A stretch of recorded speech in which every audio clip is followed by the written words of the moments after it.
Hi, this is Cooking with Marco, your friend Marco, in my kitchen in fabulous Las Vegas, Nevada, one of the culinary capitals of the world. And today I'm going to be illustrating or demonstrating the reverse sear rib roast or prime rib. So I just took it out of the oven. It's got to stand about a couple of hours till it gets to room temperature. But last night I seasoned it. We started with the garlic oil. I rubbed the garlic oil all over this fine piece of meat, like I'm rubbing one out. Get the ends there and really nice and oiled up and lubed. Then I used some coarse ground pepper, black pepper, and some kosher salt, very coarse. And I used a little bit of this Santa Maria seasoning. It's one of the secrets to the well-seasoned piece of beef. So I rubbed that all in.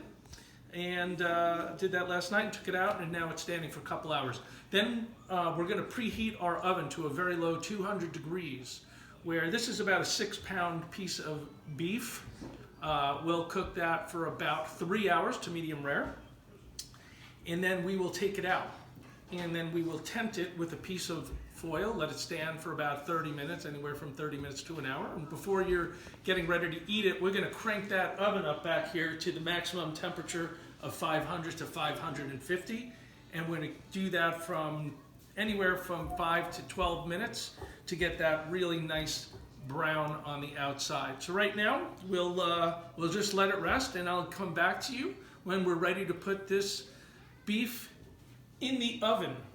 Okay, now we just transferred the rib roast from the resting place to the roasting pan. You can see I'm using a V roasting pan with the fat cat up, and we now have the oven preheating to 200, and this is where the reverse sear comes in.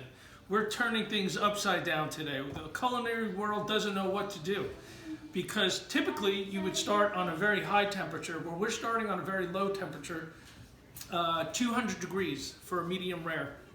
So we got the oven ready to go, and then we're going to cook this for about 3 hours, and then we're going to take it out, let it rest, and that's when the reverse sear comes in, and that's what I'm talking about. We're going to get that puppy up to 500, 550, and then roast this for 10 minutes. Okay, so the oven's ready to go, and I'm gonna go put it in there right now, and then we'll see you in a little bit. We just pulled our thick, juicy piece of beef out of the oven, and we're gonna now put the tin foil, wrap it, put a little tent over there, and we're gonna let that rest for about 30 minutes, and then we'll come back to you for the last and final step, which is the reverse sear, and this is what all the hype is. We've had our nice big piece of meaty beef rest for about 30 minutes, and I got the oven cranked up to 500, and this is when the reverse sear happens. You can see no real crusting or anything, so we're going to put this in. Get that puppy in there. Close that up. 500. We're going to go 10 minutes. Counting now. Okay, folks, this is the time of reckoning right here. There's the wonderful rib roast. Seared, nice and golden brown on the outside. We're going to let it sit for about 20 minutes at room temperature, and then we'll carve it up. Okay, so our rib roast, our prime rib here is resting. You can see I just got the reverse sear going, and that's where the magic happened. That's where it got this caramelized, nice, crusty outer layer. Looks beautiful, but inside it's still nice and juicy and medium rare. And we'll let this rest for a little while longer, and then we will come back and carve this up. Okay, so we're going to ready to carve, and the first step is to just carve along the line of the bone and get those bones right off. As you can see, those bones will come right away, and what we're left with is this delicious roast, and we're ready to carve. What I like to do is carve off the end piece.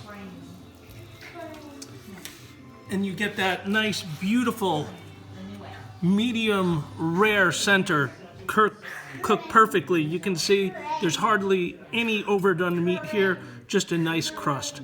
And that is how we do the reverse sear. Booyah! So I like to cut a 1/2 inch per person.